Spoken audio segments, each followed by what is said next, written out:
ৰাষ্ট্ৰই সমান সুবিধা দিব লাগিব কাৰো কম অধিকাৰ কাৰো বেছি অধিকাৰ থাকিব নোৱাৰে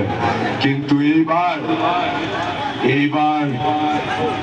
নৰেন্দ্ৰ মোদী ডাঙৰীয়াই ভাৰতৰ প্ৰধানমন্ত্ৰী হোৱাই নহয় এইবাৰ নৰেন্দ্ৰ মোদী ডাঙৰীয়াই যিখন সংবিধানে আপোনালোকক সম অধিকাৰ দিছে সেইখন সংবিধান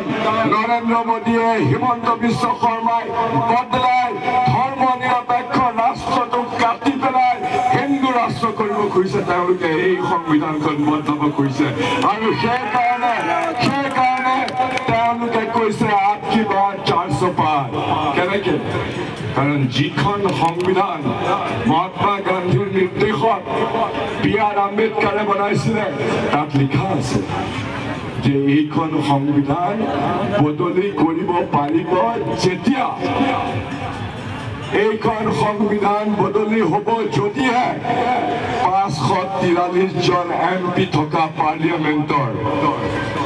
2/3 MPয়ে যদি সাপোৰ্ট কৰে তাহলে 365 জন MPৰ সাপোর্ট লাগিব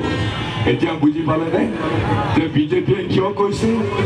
আপকি বাত 400 পাৰ চৰকাৰ